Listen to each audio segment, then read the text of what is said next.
We got Jeff here. Jeff, where are you from, man? Let's go, Ted. Thank you so much for having me on, man. I love fucking ripping podcasts. 10:30 in the morning. Let's go. Yeah. Monday afternoon, Columbus Day. I'm in Oregon, dude. I'm in Bend, Oregon, Central Oregon. Yeah, and you live near Andy Tate, right? One of our I fellow live like, coaches. yeah, I live like 6 hours from him and then 3 hours from Austin Chan. So I'm sure you'll have them on the podcast if you haven't already. Yeah, Um, definitely. and then you're coming on our podcast this Wednesday as well. So Yep. yeah, that'll be What, fun, man. We'll all kind of do a roundtable discussion. real quick, what's your podcast called and what's that podcast on Wednesday called?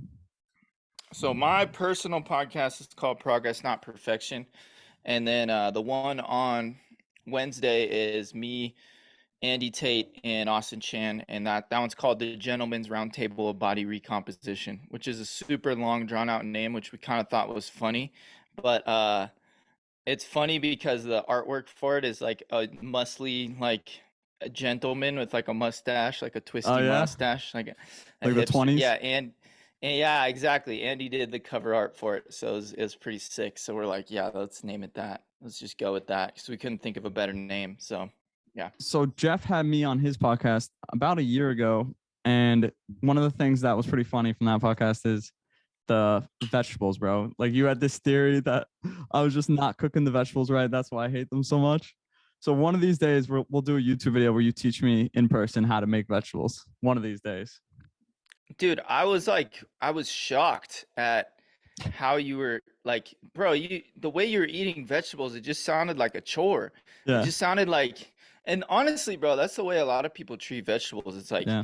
microwave a bag of frozen broccoli and Yeah. just get it down. You know what I mean? And it's like vegetables are actually delicious if you know what you're doing and you can cook them right. Then vegetables are where that's actually where the seasonings come from. Like garlic powder is from garlic, onion powder is from onions, Mm-hmm. paprika is from red pepper, chili powders from chili peppers. Like you know Yeah. what I mean? All of the flavors that we love actually come from vegetables, bro. If you Yeah. didn't season your meat, you didn't put any seasoning on your meat, dude, it would literally just taste like nothing. It would Yeah. taste like nothing, right? Yeah. So when you go to Chipotle and you get their like Guajillo steak or whatever the hell they want to upcharge you for, that's why it tastes good, bro. It's Yeah. because of Yeah. all the seasonings and the vegetables in it. Oh, you got the Gila mix. Look at you, bro. You're an Yeah. Yeah. influencer. Dude, they're actually fucking they work. Their money. I got Yeah. this Legion crusty cup, but With the whatever metal, happened.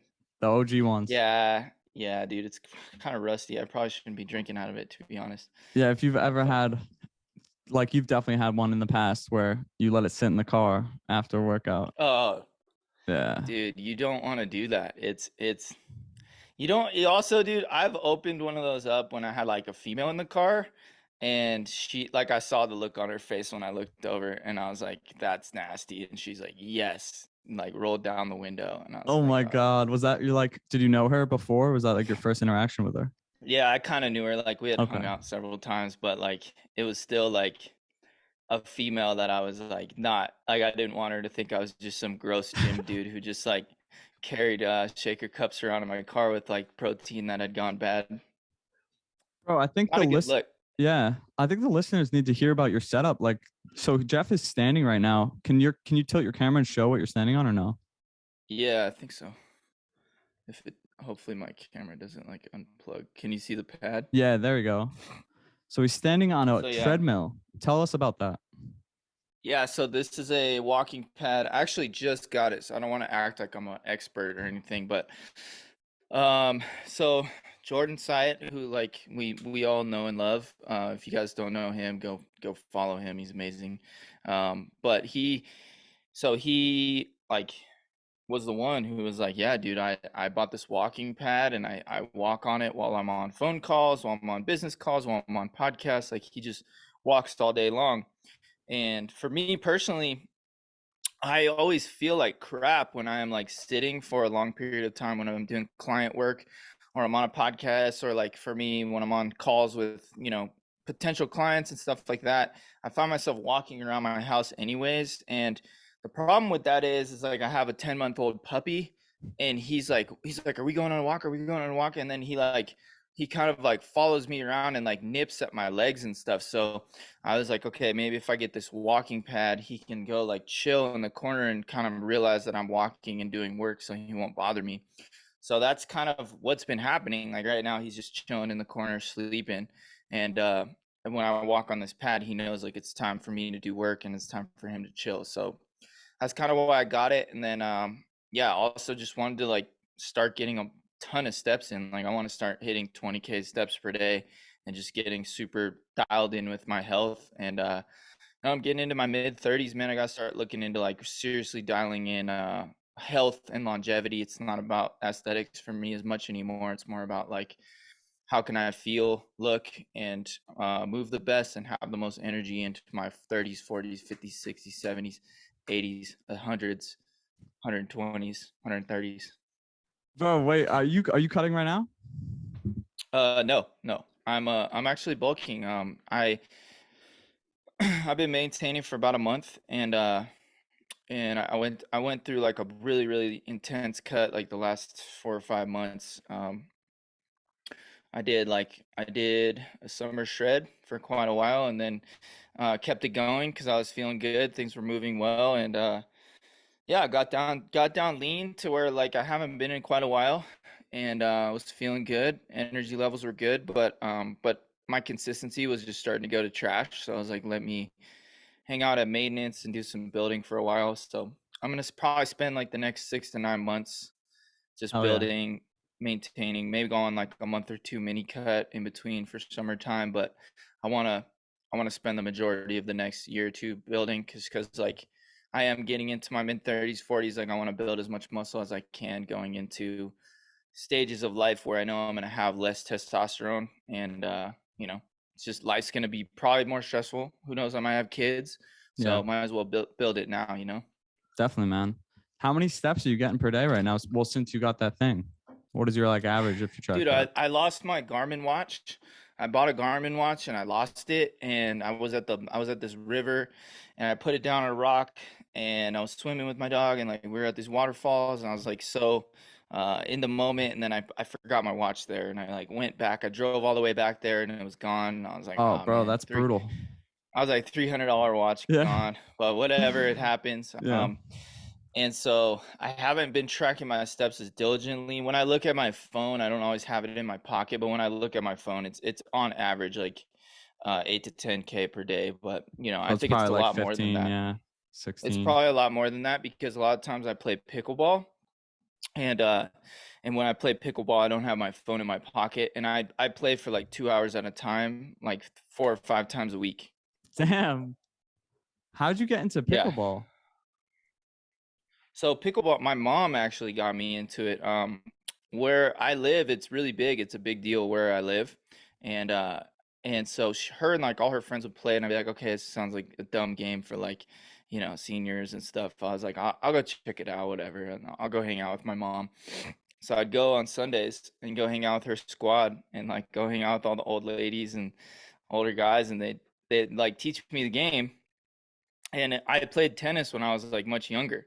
So Yeah. like middle school and some of high school, I played tennis, and I was decent. Like I wasn't great, but I was like, it was one of the sports where I was like, yeah, I could see myself getting good at this, and but I never followed through with it, right? So I just wasn't into it. And then later in life, I'm like, dude, this is actually super fun. So I ended up like a buddy of mine, he actually played in prison. He like did some prison time and like changed his life around, and like pickleball was like a big part of that. So he like got really into pickleball, and then when he got out, he like stopped hanging out with all of his old buddies that were into like criminal shit, and he started playing pickleball and hanging out with like new a new group of people that were a lot healthier for him to hang out with, right?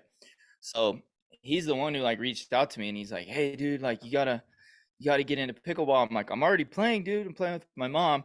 So, but he was like next level, like already at like a higher level of play. So I play with him in like his Monday night group.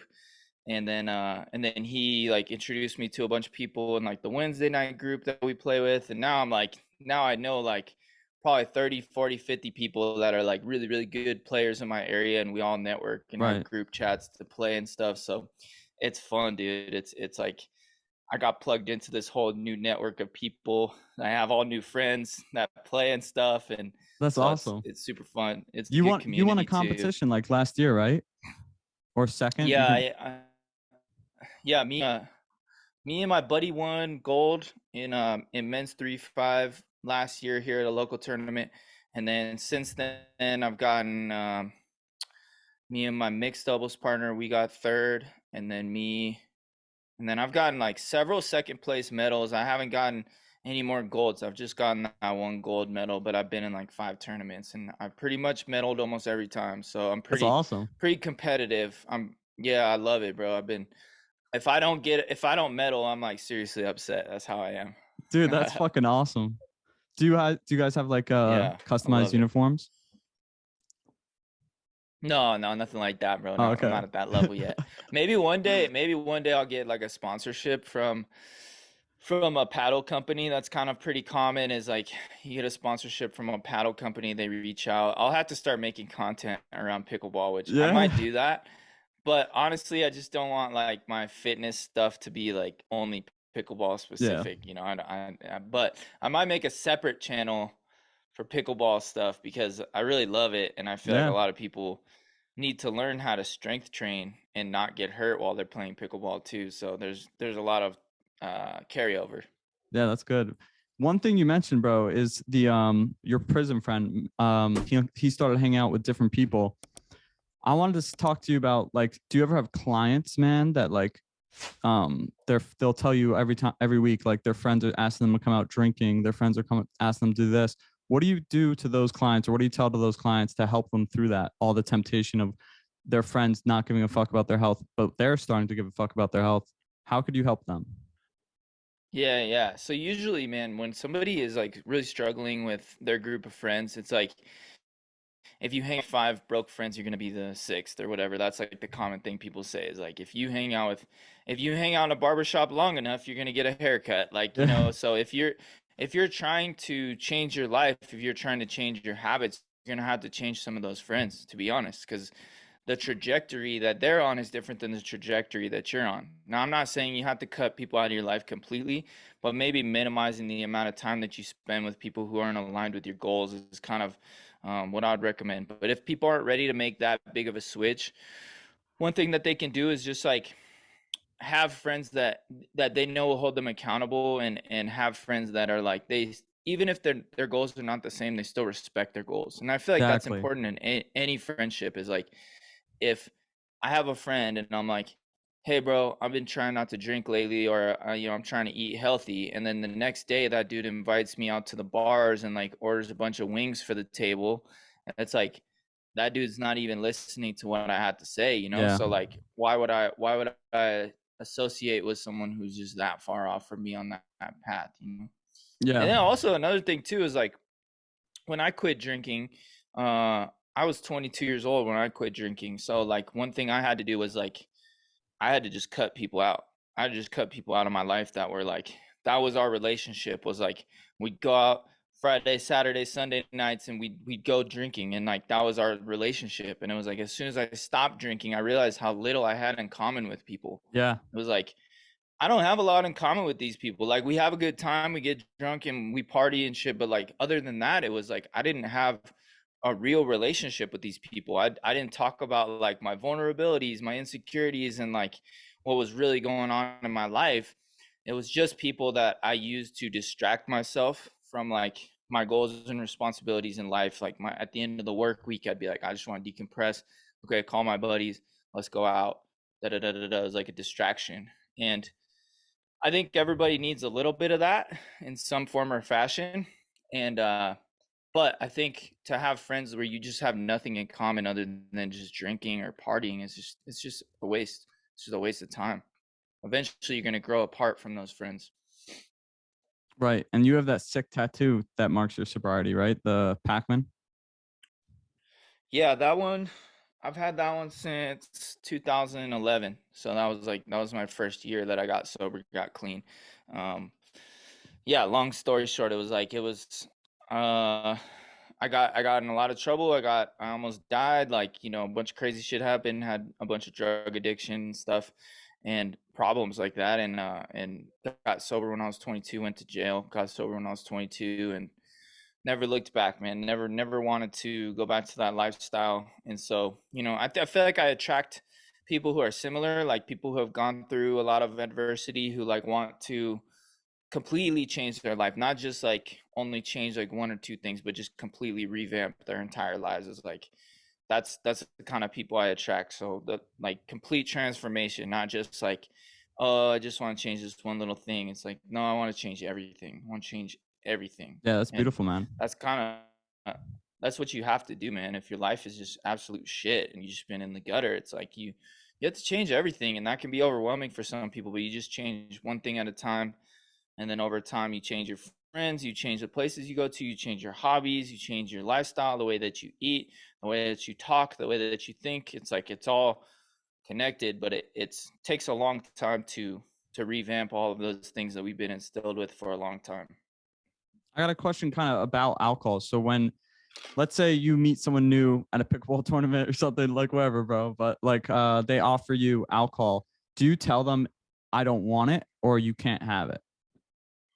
No, I just say I don't drink, and usually people are like, oh, okay, no worries. Right, you don't But want like, it, right? I don't like. I don't divulge the whole story, bro, you know? No, yeah, Like, that's not what because I'm for me, asking. oh, okay, okay. I'm trying to You say, mean like I don't want it, or like I literally don't drink. no, like I don't want it or I can't have it. I'm trying to tie this into like people listening, watching, or like Food. our yeah, exactly. With cake, Yeah, yeah, yeah. pizza, donuts, Yeah, like yeah, it's yeah. not that you can't have it, it's that you don't really want it, right? Exactly. It's like I can have it, bro, but like for Exactly. me personally, it doesn't fit into my goals. If my goals are to be stronger, healthier, and like be good and like wake up tomorrow, still hit my workouts, still hit my steps, not be all hungover, and like still want to treat myself with respect, like I just don't want to. Like for me, it's not worth it. But that being said, like with food is completely different for me, because with food, it's like I a lot of times I want those foods, but they don't fit into my goals. And so it's like I I may want like 5 cookies, right? If I go to like a function and I see like the Costco like soft baked chocolate chip cookies, that's Those are my so shit, dude. If fucking I good. see, Those are bro, so good. bro, if I see those, I can't stop eating them, dude. So it's like I have to look at those and be like, all right, dude. It's just like me going to a casino. If I bring $50 into a casino and I'm like, I am not gonna take out my fucking debit card and pull out more money. Like $50 is all I'm willing to lose, right? And then if I see myself pulling out my debit card to take out more money, I'm gonna feel like a piece of shit, dude, if I lose the rest of that money. So it's Yeah. the same thing with me and food. It's like I set rules for myself. I set bright lines for myself. Okay, I'm going to have 2 cookies. I'm going to fit it into my calories and move on with my fucking day. Then I'm going to feel good about myself. If I lose that $50 at the casino, I don't care. It's $50. Like I'm good. I'll walk away from that. But if I'm like, come on, one more, you know what I mean? Yeah. Then I'm getting back into old behaviors, and that's a place I don't want to go back to. Is like old behaviors. I mean, it happens. Like I'm being 100 with you guys. Like it happens, To but everybody, yeah. it's it's fewer and far between, and I try not to beat myself up if it does happen. I just try and learn from the experience and set those bright lines for myself. But that's why I don't say like, oh, I can never have a cookie, because if I say that, then like all of a sudden I'm just gonna say fuck it and have as and go overboard and have way too many, right? But Yes. if I set little rules for myself, like okay, I can have 2 because that's only like 320 calories. Okay, boom, have those 2 and be done with it. Yeah. That's a great lesson, guys. Do not tell yourself you can never have it or not have any. Yeah, I think a great bro. thing to But tie into here, Jeff, is how we both do consistency calendars, man.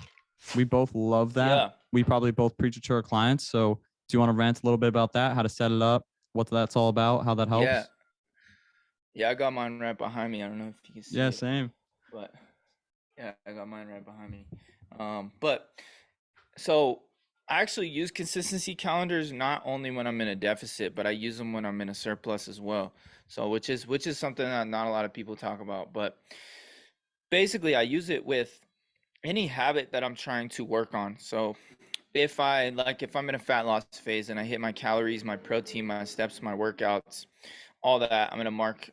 I use it a little bit differently. I use X's and O's. Some people use like different colors and use Yeah. different things. But basically, if I hit the day, I'm gonna mark it with an X. If I hit all the stuff that I want to hit, I mark it with an X.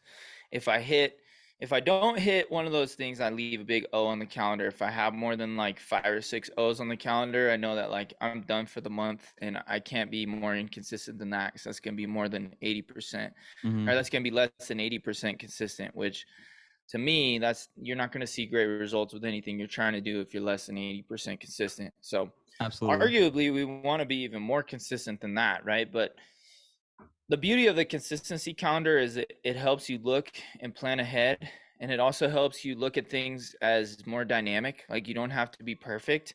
Progress, not perfection, right? We want to be Yep. making progress towards our goals, but we don't want to be a perfectionist and try to be too rigid with our goals. So that 5 or 6 O's on the 4 to 6 O's on the calendar, something like that, is going to get us to our goals while not being too rigid and not make us feel like we can't sustain this for a long period of time. Yeah, man.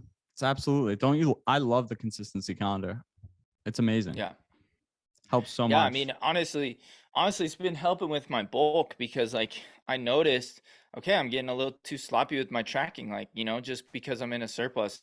A surplus is only 150 to 300 extra calories above your maintenance, right? So it's like if I am if I'm just like not tracking and I'm just like going over and just saying, I'm bulking, whatever, it's Yeah. all good. Like, pretty soon, bro, I'm like hitting, 7, 8 days of inconsistency on my calendar, and I'm up way more on the scale than I want to be. Ideally, I want to be going very, very slow in a surplus. Um, so yeah, I've kind of been just reining that in. I'm like, all right, I got to get back on the calendar, because that's what helps me look at my month and be like, okay, if this is what I am like preaching to my calendar and what I preaching to my clients and what I use in a deficit, then it's what I need to be using in a surplus as well. I agree with you, man. Give your surplus the same effort and intensity that you give your deficit for sure, if you want the same results. 100%. Yeah. 100%. Yeah. Yeah. So, all right, a quick break for our sponsor of today's podcast from Transparent Labs. I work with Transparent Labs, and if you want to save 10% on all supplements, use code TED at checkout. And I believe and work with them for two main reasons. Number one, they're third-party tested, so what they say is in their products is actually in their product, and that's verified by a third party, and then that data is made public to you on Transparent Labs' website. Number two is they don't use proprietary blends like other supplement companies do to lie about what's in their product and inflate the product. So they use actual clinical doses, and then again, they third-party test that, right? So you know it's in there.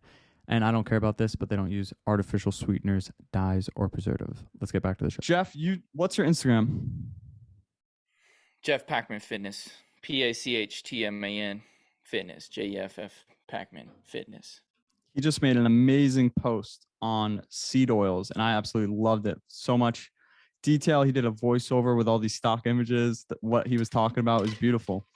So I want to go, and this is a huge fucking topic, right? I mean, Carnivore yeah, MD, Liver King, all these guys are getting hundreds of thousands of people to make videos about how horrible canola oil and seed oil.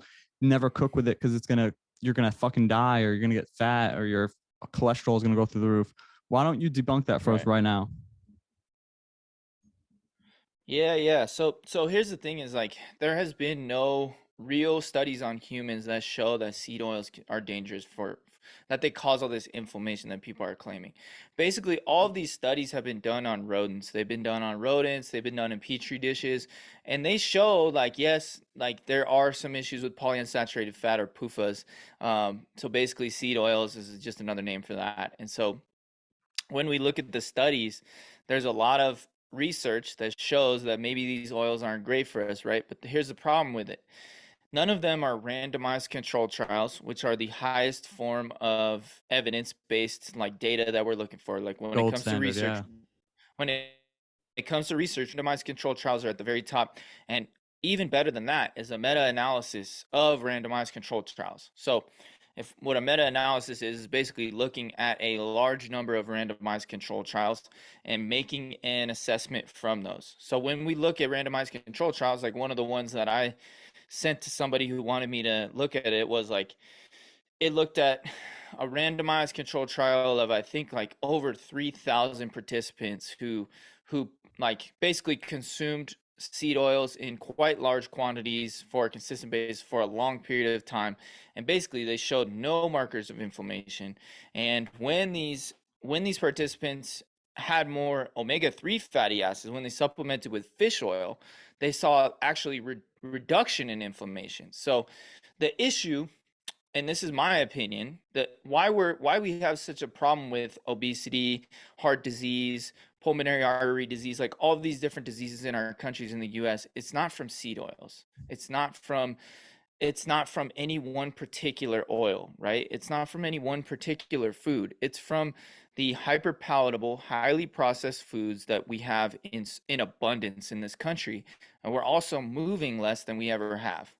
So that, combined with the fact that we're just not moving like we used to, and we're eating an overconsumption of calories, that is what's leading to all of these health problems. So the whole like healthy at every size movement, and just basically giving people the go ahead, the green light to be overweight, to be obese, is like, it's doing more harm than it is good, in my opinion. And I know that's a hot take, but it's doing more harm than it is good, in my opinion. And the whole like fat phobic movement, where you're calling people fat phobic for suggesting that people be at a healthy body composition, and it's okay to want to lose fat. It's okay to want to lose fat even for aesthetic reasons. Like if you want to look better and have more confidence, and being leaner helps you do that, there's nothing fucking wrong with that. So Agreed. that's kind of like my own opinion thrown in there. But as far as like what the data suggests around seed oils, basically it's it's very, very inconclusive. And if there is any data to suggest that they're harmful for us, most people are not consuming more than like 5% of their calories, 10% of their calories from seed oils. So most people actually are cooking with seed oils in moderation. Most people are using uh, neutral cooking oils and olive oil and sesame oil, avocado oil. So these, most people are using these oils anyways. So it's like, if you're having processed foods that have these oils in them, like you're probably not eating in excess of them. And if you are, it's not the problem from the seed oils. It's because you're just eating in excess of highly processed, hyper palatable, and over consuming calories. So Right. that's kind of my thought process on the whole thing. And of That was course perfect. everybody's gonna have, oh, this, look at this book that I read from this person, it's all about seed oils. And it's like, what are they selling? They're selling a book, right? That's what I was literally just going to ask you, Jeff. I was going to say, all these people that are spewing bullshit about seed oils, you go to their link in the bio and they're like, here's my book to solve this problem. Here's the supplements to solve this fucking problem. So they're all Mm-hmm. biased. Like, even despite the fucking rat studies, they're trying to fearmonger to sell their product because they're trying to sell you a product to solve the unreal problem that doesn't exist. It's if you can polarize people in one direction or the other and make them afraid, fear is a really big motivator. So if you tell people that like diet soda and aspartame causes cancer and dementia and all of that, and then it's like, okay, all the studies have been on rodents though. Yeah. And they were like hyper feeding these rodents like, 4 times their body weight in aspartame. So it's like, okay, are we really, we're only having like 1 or 2 diet cokes a day, bro. It's gonna be Yeah. okay. Yeah. And there's no studies done on human to show that there's actually studies done to show that it helps with weight loss, and we know that losing weight helps improve our blood markers. So it's like, okay, like, are these things that bad? No, in moderation, everything is pretty okay. So your recommendation is you're telling people eat like 80% of your diet should be majority of whole one ingredient foods, and that'll be good. Yeah. Yeah, I agree. Yeah, I mean, for the most part, man, like I don't really cook with oils like that. Like when I do use oils in my cooking, like bro, I'd rather not like waste calories on a bunch of tablespoons of canola oil. Like for me personally, I'll just use a couple sprays of olive oil or whatever. Mm-hmm. Sometimes I'll even use spray canola oil, and I'll use a couple of sprays of it just to make my food not stick, just so it'll cook a little bit better. But personally, I don't really cook with oil like that, and when I do, the food tastes like too greasy for me now. So I've developed an averse taste to the super oily, like greasy foods that I Right. used to love. Yeah. Like French fries. Yeah, French fries are gross, man. Like if you have like a large amount of French fries, dude, like they taste amazing when you're eating them, but after you have like a handful of them, you're like, dude, I don't feel like it feels heavy in my gut. Yeah. I don't feel good. And the next day I wake up and it's still sitting there. It's like, okay, I literally ate starches soaked in oil that has been like, not only is it oil, but it's like oil that's been reheated and cooled down and reheated and cooled down and like probably not sifted or cleaned correctly. So it's like these restaurants that use these oils to cook these French fries, they are trying to save money. So they're going to stretch that oil as far as they can. And so, yes, am I saying we should go out and eat French fries all the time? No, probably not. You're better off making French fries at home in the air fryer. But if you're going out and having French fries from your favorite restaurant once a week, that's fine. Like I could care less what if you do that, but if you're doing it Absolutely. every day, probably not the best for your health. I think so. I don't know. I remember you told me in the DMs like we have unlimited, but I just got a notification that I have 7 minutes left. So Yeah, I see last that. What the question. hell, dude? Yeah. I don't know what that's all about. I think they changed it to be honest, because I got this with Austin Okay. too. But Okay. I know you're big into meal prep, right? Yeah, I like prepping some things out for meals. Like I'm not huge on prepping entire meals, but I like prepping components of meals. Like I like prepping the proteins, the rice, the potatoes, cut up some vegetables, but I'm not a huge fan of like throwing together exact meals, if that makes sense. Okay, so I'm the same way. Like you like bulk making your protein sources, your carb sources, your Yeah. vegetable sources, and then you reheat them and make a meal. Yep. Yep. Okay, yeah, me too. So what are some, give me 3 tips or the listener, 3 tips for bulk preparing some protein for the week. Good questions. Yeah, so I'll go to the grocery store, I'll find something on sale. So like last week there was some sirloin steak in bulk on sale. It was like $4 a pound when I used the coupon from the store. So I bought like 3 packs of these like huge things of sirloin steak, right? And then what I did was I grabbed the steak and I grabbed some kitchen scissors. They're like these meat scissors that are really sharp, and I chopped the steak into small bite-sized pieces. I tossed it in a Cajun seasoning, which is like a blackened rub. If you guys have ever used a Cajun seasoning, it's basically some of that, some garlic powder, some sea salt, and I tossed it in there, a little spray oil, and I let that sit for like an hour in the fridge. And then I threw it in the air fryer, dude, and it made this amazing like blackened steak chunk pieces that are perfect for like taco bowls and burritos. And I even made steak and eggs with it. I threw it over rice with some avocado and some black beans, like delicious, delicious. So that's one tip is like find a seasoning blend that you really enjoy and then use it as like a dry rub for the meat that you're using. And then instead of like chopping your proteins on a cutting board and getting like raw meat all over your cutting boards, use kitchen scissors, because that way you only have to worry about your hand is really the only thing that's coming into contact with the raw meat. And then use the kitchen scissors to chop it into small pieces in the bowl.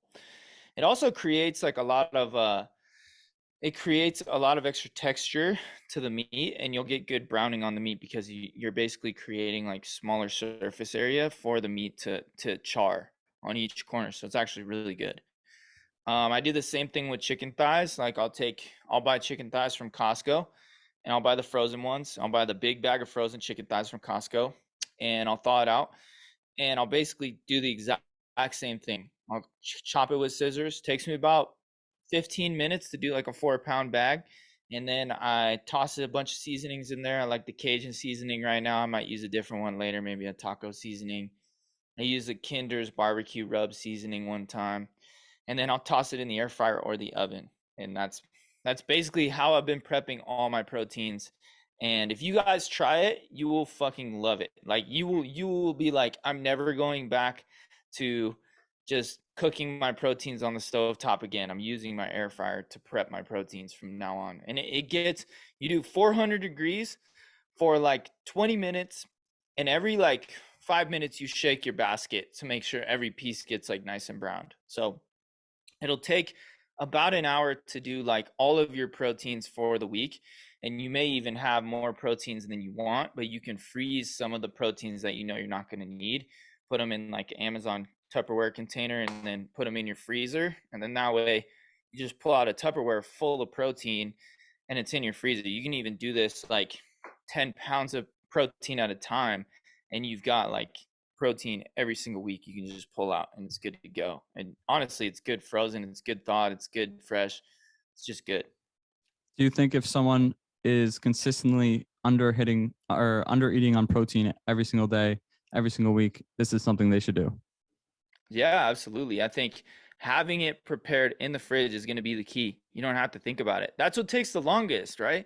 It's like if you think about what takes the longest when you're prepping food, it's like the proteins and the rice and the potatoes, like all that stuff takes the longest. So if you prep that stuff in the beginning of the week or on a Sunday, you're setting yourself up for success. You throw that stuff in a pan, you saute it up with some veggies, you're good to go. Some sauce, some soy sauce, sriracha, you're good.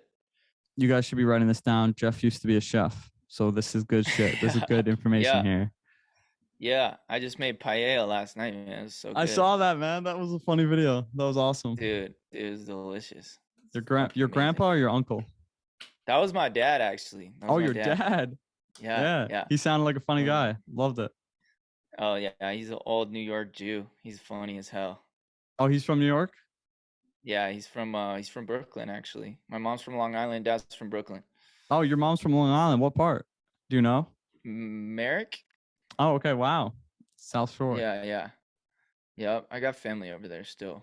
Oh, that's awesome. I'm planning a trip out there, dude. We're gonna have a meetup because I'm gonna meet up with a couple other people from the mentorship. So I need to go visit my family over there. So I'm gonna hit you up for sure. We're gonna get a lift in. Yeah, you, me, and Jesse. There we go. I think Jesse's close. Oh yeah, Jesse lives out there. Yeah. Yeah, for sure. You'll teach me how to make veggies. Sick. Yeah, let's do it, dude. I'll teach you. All right, we have 1 minute, 30 seconds left. So Jeff, shout out all of your handles, where people can find you for coaching, all of that good stuff. Yeah, Jeff Pachtman Fitness. You guys can find me YouTube, Chef Jeffrey's Kitchen. My podcast is Progress Not Perfection. And then if you guys want to read any of my articles or blogs, jeffreypachtman.com. So that's it. That's where you'll find me, man. Thanks for having me on, Ted. Appreciate you. Of course, bro. I'm going to end the recording and then we can chit chat for a little bit more. Sounds good. Bye,